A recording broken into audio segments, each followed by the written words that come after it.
Hello and welcome to the Wheel of Crime podcast. This podcast is run by two ladies who play games, yell profanities, and laugh way too often. Also, this podcast does cover topics of sensitive nature, and as such, listener discretion is advised.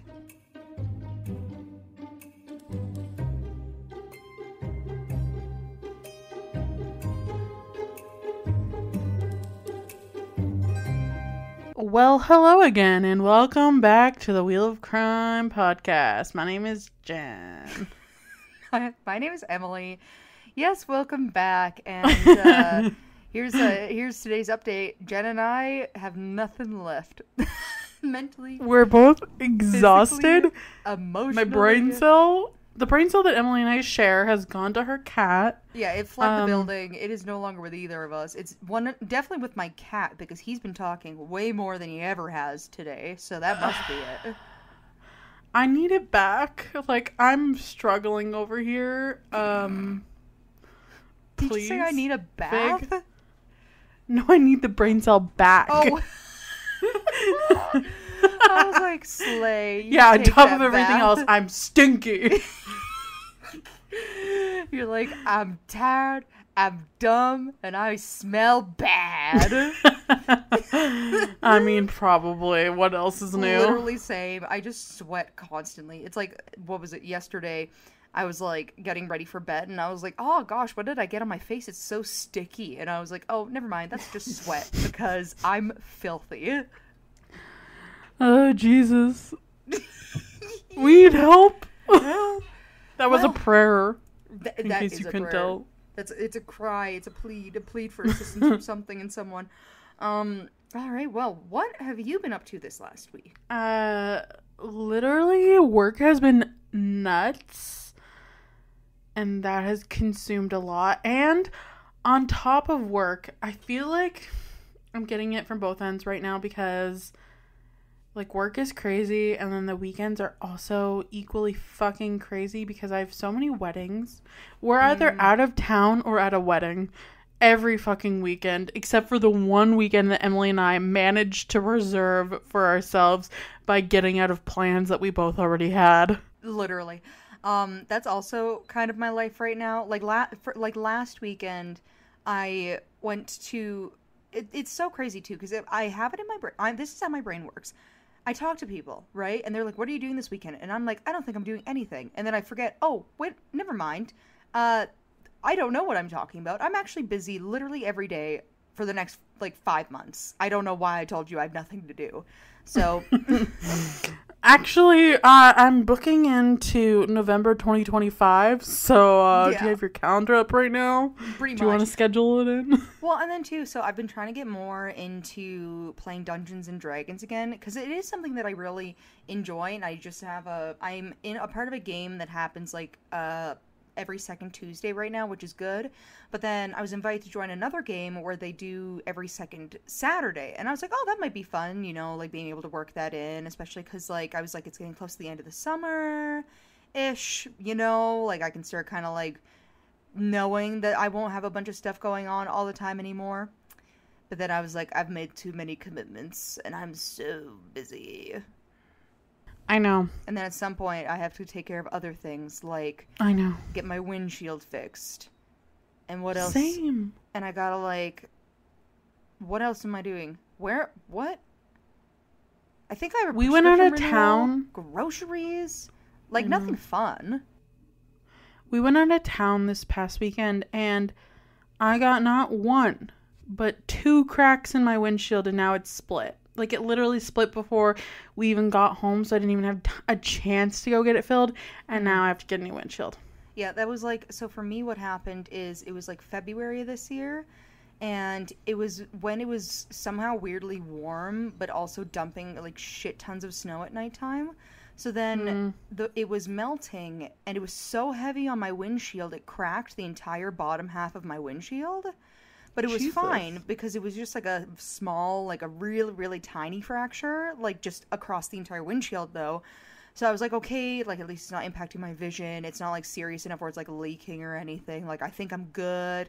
And then as soon as it got hot outside, I managed to get a rock chip that hit one of the cracks.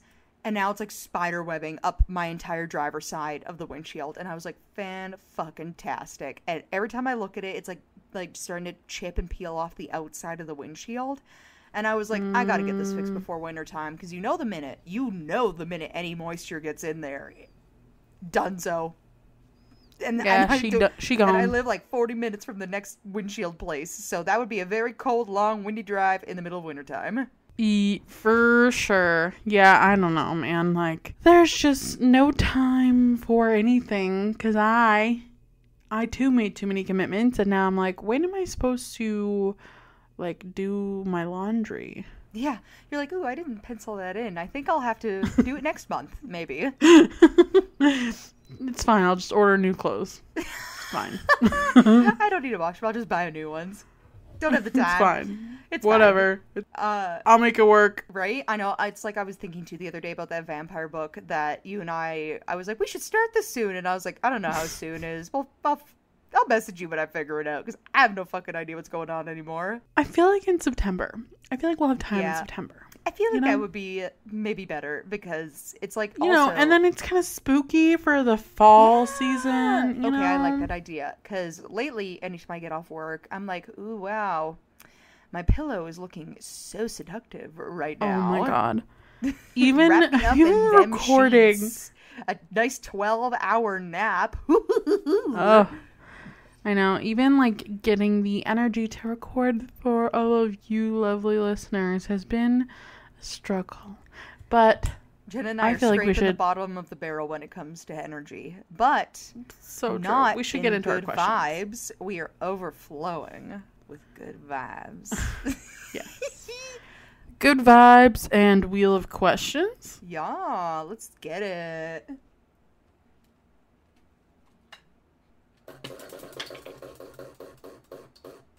What is your favorite historical site that you've ever visited? That's an interesting question. Thank you. I really try. I feel like the Colosseum in Rome was really cool. That's a good one.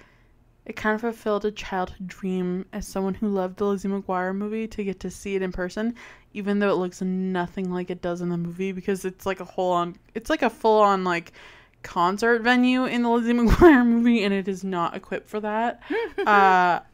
However, it was really cool. Is this the movie where they're like, sing to me, Paolo? Yes. Okay, cool. I know what we're talking about. This is what dreams are made of. Yeah. Okay, I got you. I'm following. See, I don't know. I've seen a lot of like, I haven't, I haven't gone to a lot of historical sites in, I guess, the traditional sense, other than when you and I went to like, Europe. But honestly, the places I've liked the most are kind of like from smaller, weird places around Canada, mostly. Like, I really liked this one. We went to a hatchery on the coast of BC once, where it was like a defunct fish canning hatchery place, which I thought was really neat, because it was like from like way back then. It was one of like the first ones, I guess, which was kind of neat. Mm-hmm. I also really love, there's a place in BC called Fort Steele, which is like an entire pioneer village, which I've also That's fun. really loved. Oh, it's so cool. And it's really well maintained. Everything, it literally feels like you've stepped into the 1800s. Ooh, I don't think I've actually ever been to Fort Steele, so maybe I'll have to put that on my list. It's super of things cool. To do. And then if I was to pick somewhere from like when we went to Europe, I would probably pick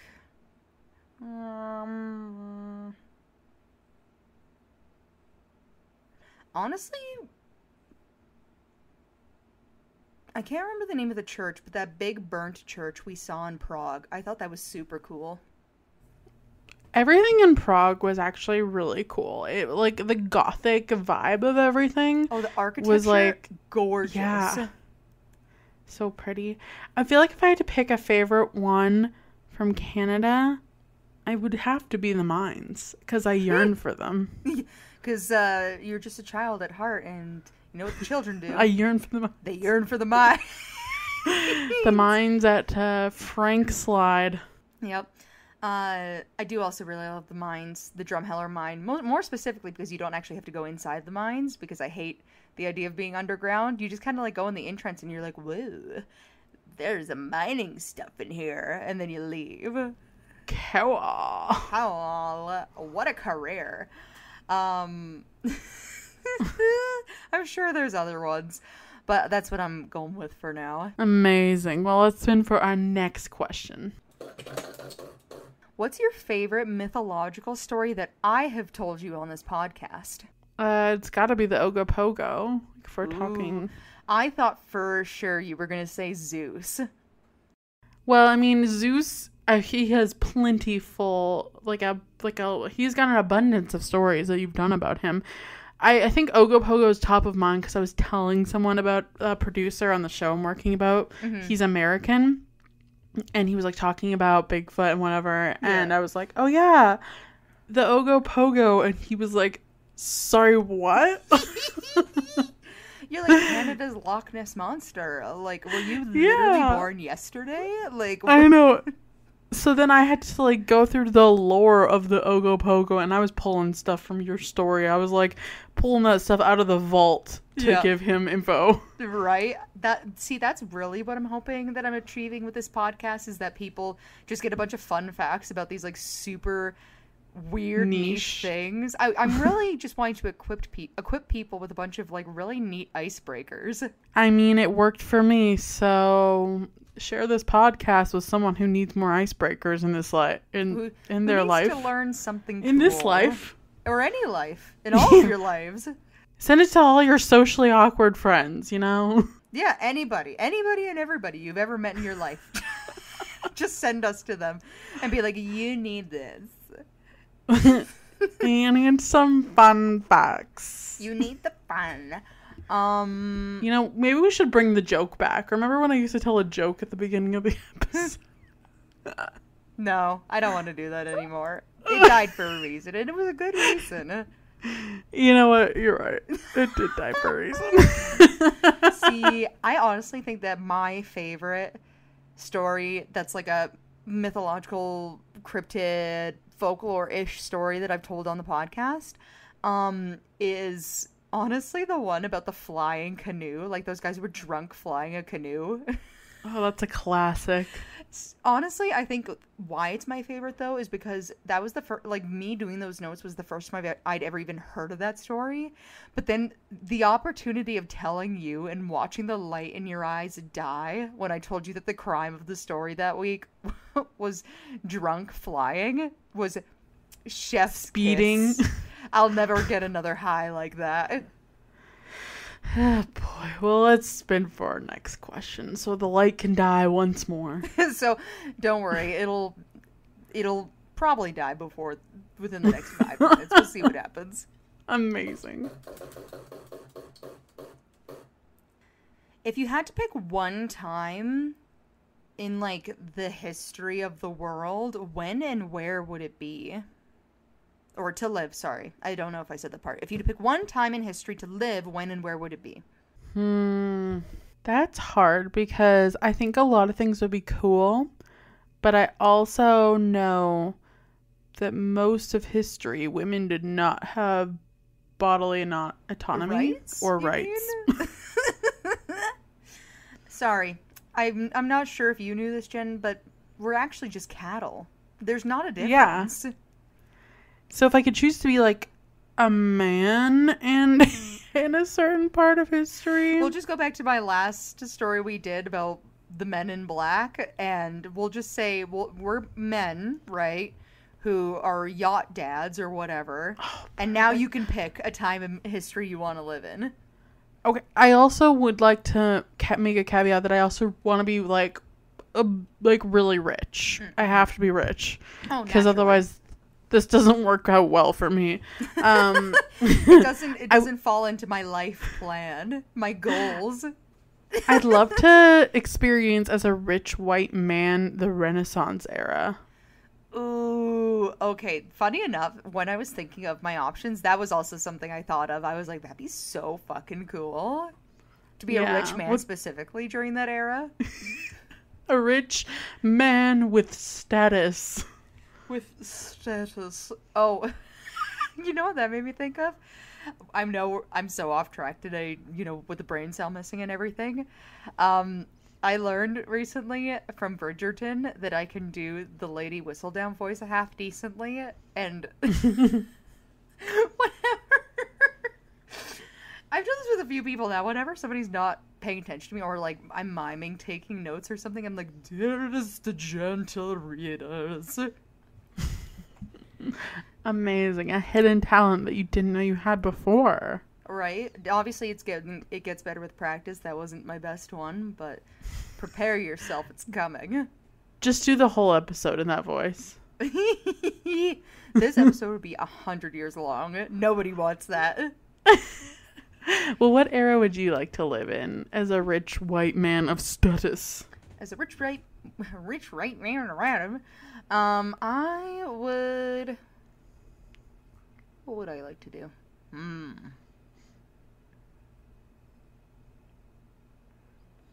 This has gotten hard all of a sudden. I feel like there's always like, there'll be times where I'm learning history and I'm like, oh wow, it'd be so cool to be alive during that time. I know. But right now, I'm totally drawing a blank. But I will say, just because I was watching Bridgerton recently, I will also pick that era as a rich white man with status, because they look like they look like they would have a lot of fun, and I love how like artsy everything is, and like having the affluence to kind of like own like 10 horses and just do whatever you want with them. Look at them once in your entire 80 years of being alive. You know what I mean? For sure. Just like, when I'm bored, go bet on the horse race. The opulence of it all. Yeah. I would like to manifest that for you and I. If we somehow manage to reincarnate backwards, I want to be a rich white man of status in the Regency era or Renaissance era with you. Amazing. We can be brothers. I would love that. You'd be the best brother. Aww.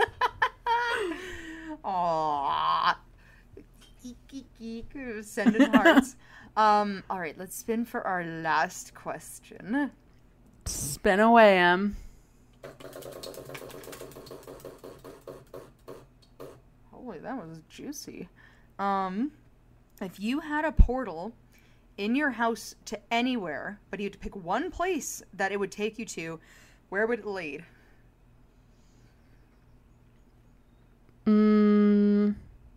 Straight to a bagel shop in New York. Yes, I heard many good stories about that bagel shop in New York. Yeah, I could go for a salt bagel right now. I would fucking destroy that. Oh my god, that sounds amazing. I've really been thinking about that lock bagel I had when you and I were in Vancouver for your wedding. I've really been thinking about it a lot recently. It's so good. Or to like a beach in Italy. Either place. I'd be happy with either option. That's fair. I like that. Just eat some pasta on the beach. That sounds fucking amazing. Oh, absolutely. So for me, my first thought was I would, take it somewhere in the world for like food reasons. So yeah, like Italy for pasta, or to like Japan or something for like authentic like Japanese.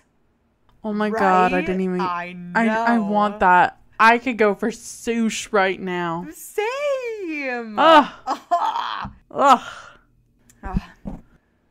For real. But since I'm also feeling cute, I'll add in. But if I really had to have a portal go to anywhere in the world, it would be straight to your house. Aww. See, I can be cute and nice sometimes. Aww. But also, primarily, I just really want authentic Italian and Japanese. Okay, well, we could both make our portal go to the same place so we can meet at restaurants. Ooh, I like that. That's a good one. Because originally I was like, oh, where would I want a vacation? But I was like, maybe in the winter times, like having a portal to a beach somewhere would be really nice, though. Let's just make our portal go to like Italy or Japan, and we can just meet up for dinner. Can we have every night. Can we have our portal go to like southern Italy? Because then we could get like the sun and the good eats. Absolutely, let's do it. Okay, sounds like a plan. We'll hash it out after this episode and yeah, and see how we're gonna get I'll get the install ready on mine, you know? Cool. I heard they have discounts on Portals R Us. I'll let you... Oh, perfect. Right? Just what we needed. It's fine. Could you take a guess as to what my topic for you today is? Zeus takes a portal to the mines. No. Well, I'll give you 0.2 out of 10. Amazing. Okay, no, today's episode, it is really interesting in my opinion. Obviously, I find everything I cover interesting, but what I liked about what I chose today is it took me down a rabbit hole, and now you get to join me on this rabbit hole-ish journey. Oh, I love rabbit holes. Right? So we're going to start with the description, which is...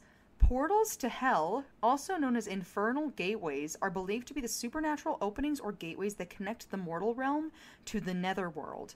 According to various mythologies and religious beliefs, these gateways are pathways used by demons, evil spirits, or damned souls to traverse between the realms, bringing with them darkness, malevolence, and spiritual corruption. Ooh. Right? I should have one then as a spirit of destruction. You mean the one you already have? Yeah. Oh, you're right. Sorry, I forgot about that one. That's okay. That's why we're friends. I cover for you when you forget these small details about your life. About my your everyday brain cell, life. it's gone. Otherwise, I would have remembered. See, we'll just have to ask Fig for it back later. Amazing. He's using my portal to hell right now. He is. He's busy. He's got a lot on his plate. Trying to visit that toilet lady from a couple episodes ago. Oh, Hanako-san? Yeah. Probably. But before I get into it, have you ever heard any stories about like portals to hell or doors to hell? If you've watched Supernatural, I feel like you'll probably have at least an idea of what it's supposed to be. Yes, and Hanako-san, you recently talked about a lady with a portal to hell. So right? I feel like that's kind of my basis. I did watch a lot of Supernatural growing up, so I kind of have an idea. Amazing. Well, I will get into it. And sit tight, because like I said, it is a bit of a journey we're about to embark on. All right, take her away, Em. So, throughout history, mankind has been fascinated by the supernatural and the existence of parallel realms. Among the most chilling and enigmatic concepts is that portals to hell, gateways that supposedly connect our world to the infernal abyss. Legends and tales of these sinister gateways have captured our collective imagination, fueling countless works of literature, films, and folklore. We're gonna dive into the mysterious realm of the mysterious world of portals to hell, exploring the origins, alleged locations, and chilling encounters associated with this haunting phenomena. So, the concept of portals to hell can be traced back to ancient civilizations as well as religious texts. Different cultures and belief systems have their own interpretations of these gateways, and in Greek mythology, the underworld was accessed through the river Styx or through caves, such as the legendary Cave of Hades. In Christianity, the concept of a portal to hell is closely associated with the entrance to the realm of the damned, as described in various scriptures and religious narratives. So it was kind of at this part of my notes, I was like, oh shit, like I've heard of way more portals to hell than what I thought I did. It's just they're not normally called portals to hell, but gateways or doors or like other illusions, right? Yeah, there's like other metaphors for it.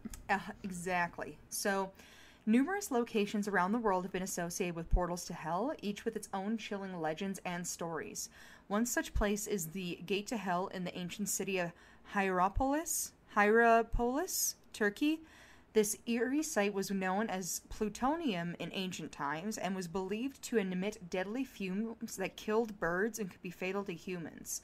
The site was discovered in 1965 by Italian archaeologists who published reports on their excavations throughout a decade. Following the studies carried out on the site in 1998, a geology of Italian National Research Council, Luigi Picardi, recognized that the origin of both plutonium and of the nearby Apollo's Oracle in Hierapolis was linked to the existence of the surface trace of seismic fault, on which both sanctuaries were purposely built and which were revered as gateways of Hades. So, basically, in this old city of plutonium, they had an area where that emitted deadly fumes, so it would kill people and stuff like that. And they fully were just like, yeah, this is the gateway to hell. And so they were treated as such with like religious and cultural beliefs and that sort of thing.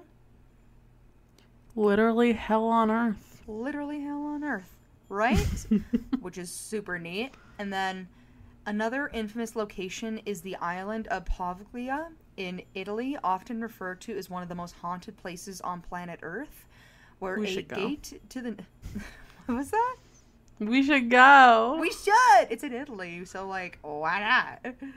Go to some haunted places, get some pasta. See, guys, you gotta get our podcast more popular so that we can fund our trip to the haunted island in Italy. Subscribe! Hint, hint. Nah, it's good. But... where a gateway to the netherworld is rumored to exist. The island first appears in the historical record in the year 421 and was populated until the residents fled warfare in 1379. For more than 100 years, beginning in 1776, the islands were used as a quarantine station for those suffering from the plague and other diseases, and later housed a mental hospital. The mental hospital closed in 1968, and since then the island has been vacant. I always find those types of places so interesting, like when they like turn from like a place where they sent like all the people with the plague and then they turn into like a prison or a mental hospital. It's so interesting because they just have like such deeply horrific roots that you're like, there's just so much tragedy in this one place. Like, it's kind of weird. I always wonder if it's like a vibe or something, because it is a very weird correlation that comes up like a lot between like both your stories and my stories. It's very interesting. I don't know. It's fascinating, but fascinating. But yeah, so that place is also known as a portal to hell, but more so in the sense of how it feels. Like the death around it almost? Yeah, it's literally like death lives in the air because of how many people have died on that island specifically, and it is not a big island. I mean, when you send all your plague patients there, it's bound to happen. And then, especially back in ye old days, they did not teach, or they did not, not teach, what am I trying to say? They did not, I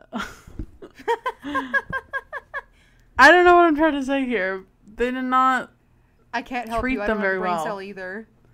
They didn't treat them very well. No, oh, that was a brain fart. Mistreatment, maybe?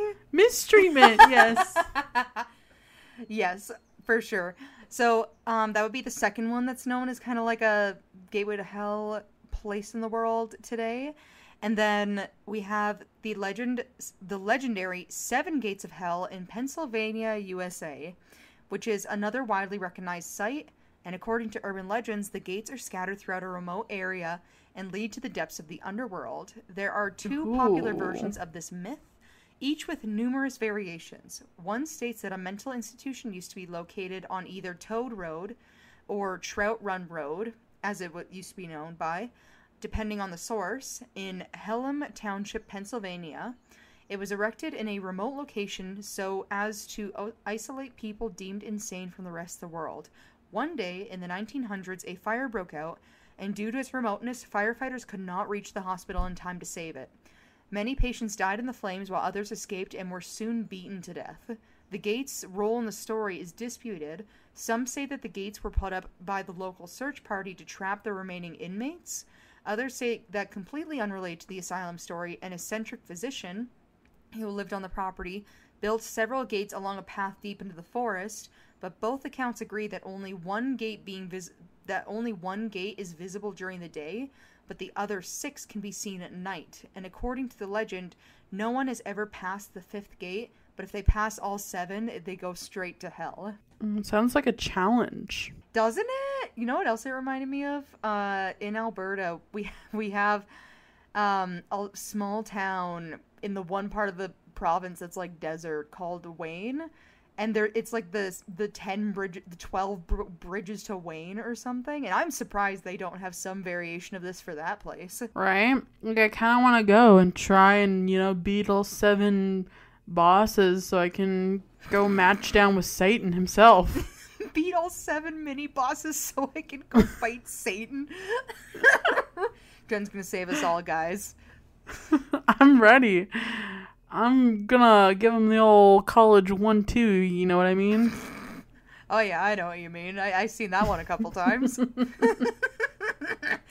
But I love too how this one, though, they're like Gate to Hell, also another burned down or a defunct mental hospital, but also maybe a crazy physicist, but also you can only see one gate during the day and the rest of them just mysteriously appear at nighttime. It's very, I kind of like it. It's a little fun sounding. It does sound really fun. Like, it makes me want to try, Right? Get a little crazy. I don't know. Meet me at the 5th gate to hell, hey?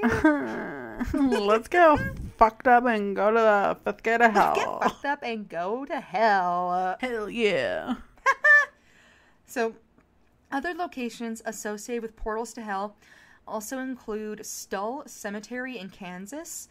The Stull Cemetery has gained an ominous reputation due to urban legends involving Satan, the occult, and a purported gateway to hell as well. And the rumors about the cemetery were popularized by a November 1974 issue of the University Daily Kansan, which is a student newspaper of the University of Kansas, which claimed that the devil appeared in Stull twice a year, once on Halloween and once on the spring equinox. People soon said that the cemetery was the location of one of the 7 gates to hell, and that the nearby evangelical Emmanuel Church ruin was possessed by the devil.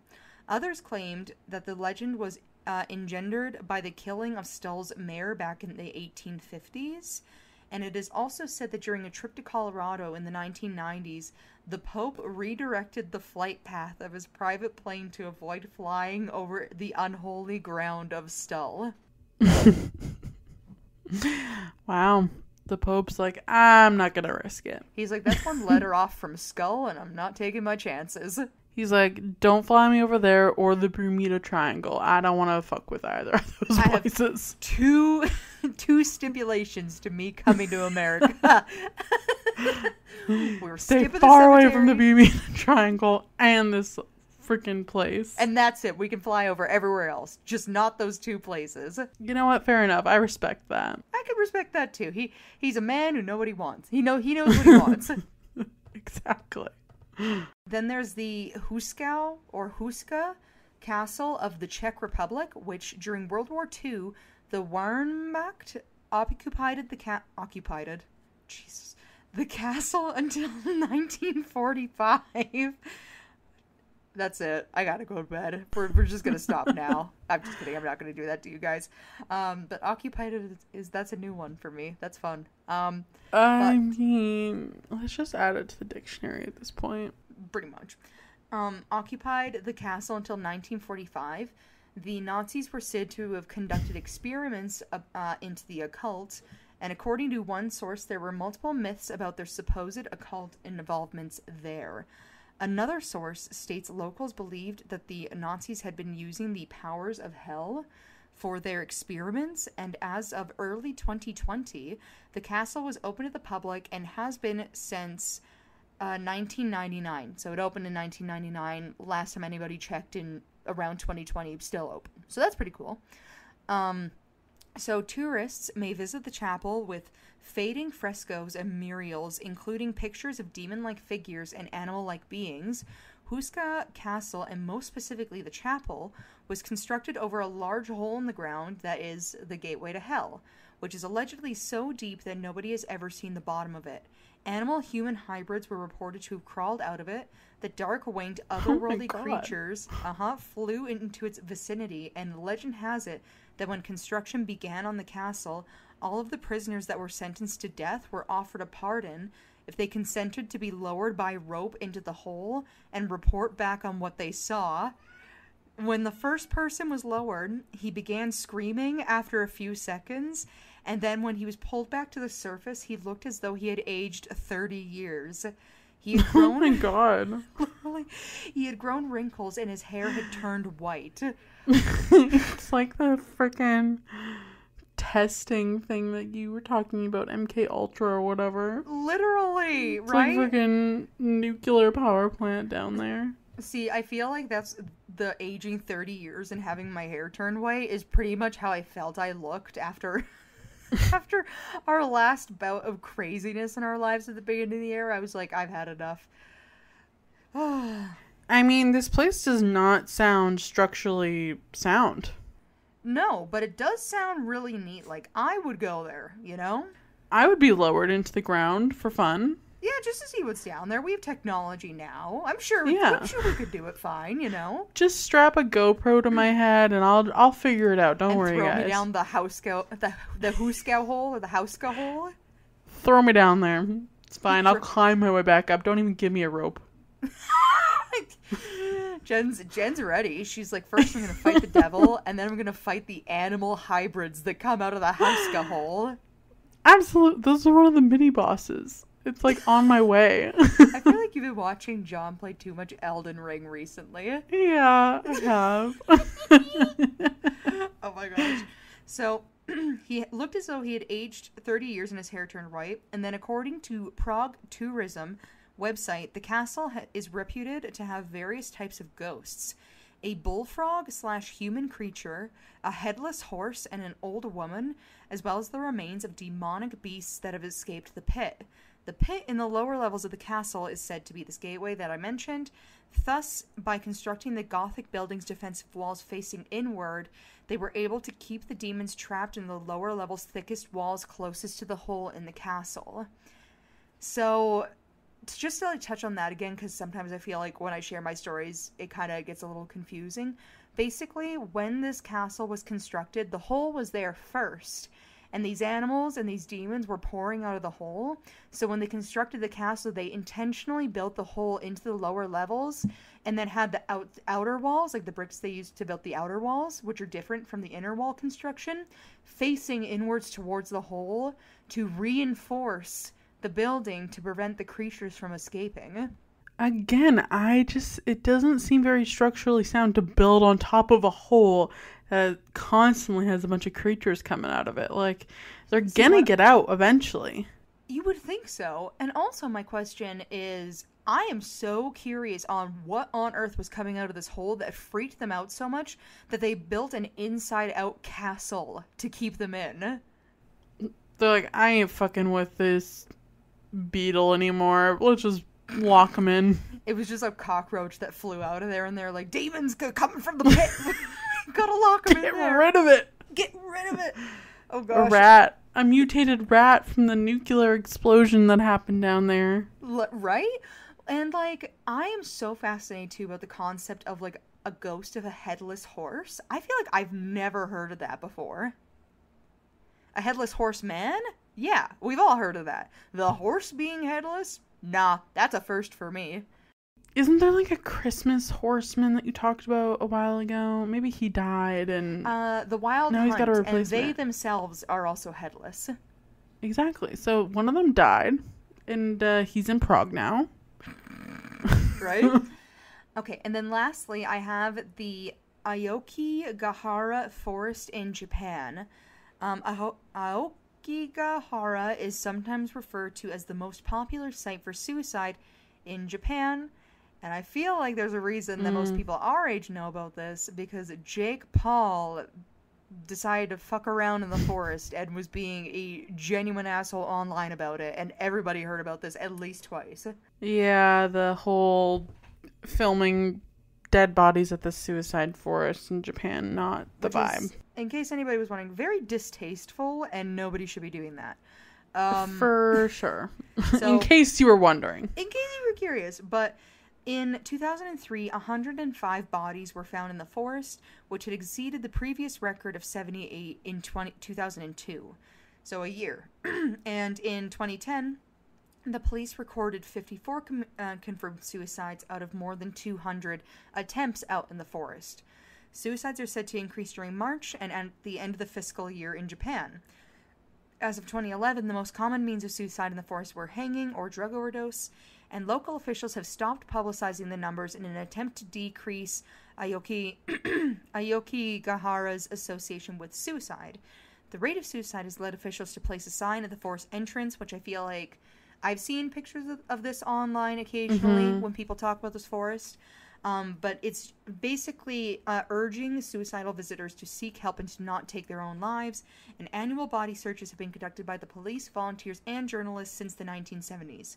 The site's popularity has been attributed to Saicho Matsumoto's 1961 novel Nami no To, Tower of Waves. However, the history of suicide in Akiogara predates the novel's publication, and the place has long been associated with death. Ubisute may have been practiced there into the 19th century, and the forest is reputably haunted by the yurei of those left to die.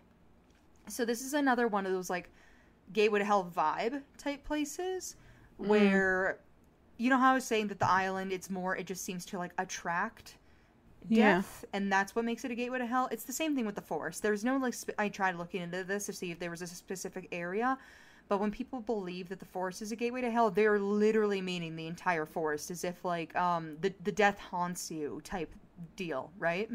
The forest is an interesting one, because it's, like, it's a tourist attraction, but also, like, a place where people genuinely go to commit suicide. Yeah. So it's weird.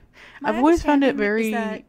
It's a national park. So it seems the perspective that most people around the area have there is that it's a national park, so people travel there touristly to see the forest sites, because it is one of the oldest forests in Japan.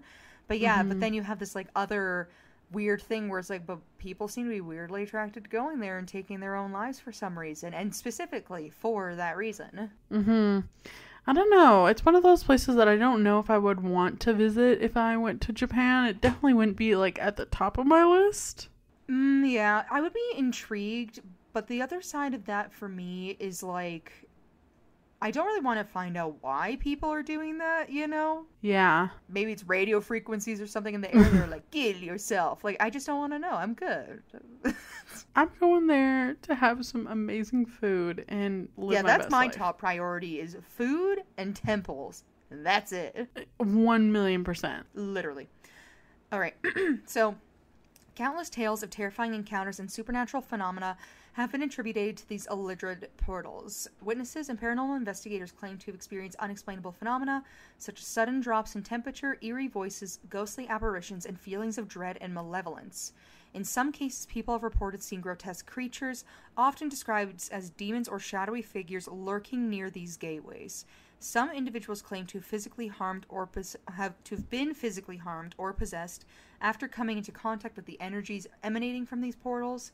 And while portals to hell remain firmly entrenched in the realms of mythology, folklore, and personal experiences, skeptics and scientists argue that these phenomena can be attributed to psychological factors, pareidolia,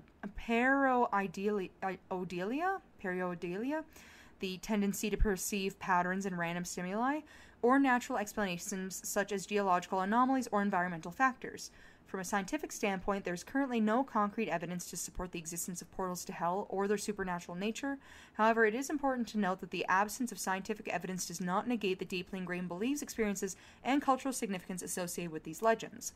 Portals to hell continue to captivate and terrify our collective imagination. Whether rooted in ancient mythologies, religious belief, or modern urban legends, these gateways to the underworld tap into people's primal fears and curiosities about the unknown. And while skeptics dismiss them as a product of human imagination, those who have encountered the supernatural firsthand remain convinced of their existence. In the beginning, but, like, in the background of human belief and folklore, portals to hell stand as an enduring symbol of the battle between light and darkness, good and evil, and whether they are merely legends or represent something more profound, the allure of these gateways to the infernal realm will continue to fuel people's fascination with the supernatural for potentially many years to come. Because, as I kind of talked about today, we literally have portals to hell from, like, the year 100, like, literally. That's crazy. The year, like, 100 till, like, 2020, you know? And I'm gonna create a new one. Mark my words. And after this podcast, Jen's gonna find a way to make another one. And I don't know when. His time is up. I don't know where. He's had enough. It's gonna happen. I'm gonna make this portal so I can go straight down to hell and fight Satan himself. I can't wait. I'm excited for it. And my inner demons. It's good. Hey, well, while you're down there, can you get mine too? They've been a little rambunctious lately. Sure, no problem. I'll add it to the list. Amazing. So, what do you think about portals to hell? Are you convinced that they're real? Have you maybe met one in real life? Would you go and visit any of the ones that I described? Because honestly, I would not mind going to the Hauska Castle one. That to me is super fascinating. That one sounds cool. I feel like I would be interested in maybe one of the ones in Pennsylvania as well. Mm-hmm. They all sound very interesting. I think I would be willing to go and, visit and see what's up with them. Do I think they're real? Probably not, but it would be cool if they were. Right? I'm interested in the why, personally, because it seems like it is very weirdly consistent, but also literally everywhere around the world. And there's just I know the one, like the Plutonia one, the city of Plutonus. I can't remember right now. I'll go back in my notes later. But the one with the gases coming out of the earth, like that to me, I'm like, oh yeah, that literally physically looks like a gate to hell. But for the other ones, I'm like, ooh, I don't know. I'm interested though. I also want to know what kind of monsters were coming out of that hole for them to be like, now we're putting the outside walls on the inside, and you fuckers get to stay deep inside of the earth. We're going on lockdown mode here in Prague. Right? And yeah, well, if you liked today's episode, make sure to leave us a review on wherever you listen to podcasts. 5 stars, as always, greatly appreciated. We got to fund that trip to that island in Italy so we can do a ghost busting adventure, Hell super yeah. cash. We also have our social media, which is on Facebook, Twitter, Instagram, and TikTok, all at Wheel of Crime. We have our website, which is that's too many W's. www.wheelofcrime.com. If you want to check us out on there, we have our Patreon, which is wheelofcrime@patreon.com. And we have our email, which is wheelofcrime@gmail.com. If you would like to send us an email and, say hi. Tell us a cool story of a portal to hell that you know about. That'd be great. Or, even better, you could submit on our listener stories. Our forums are still up on our social media if you would like to, submit a story of your own portal to hell on there. Maybe you've gone to one of these places and you have a cool story from being there. That would be super neat. And we'll be doing a new listener story episode very soon at the end of this month. Mm-hmm. So stay tuned for that. It'll be good. It'll be grand. And yes, until next week, it is goodbye for now. See you on the other side. That's it. That's all. We'll see you next week. Okay, bye. Bye.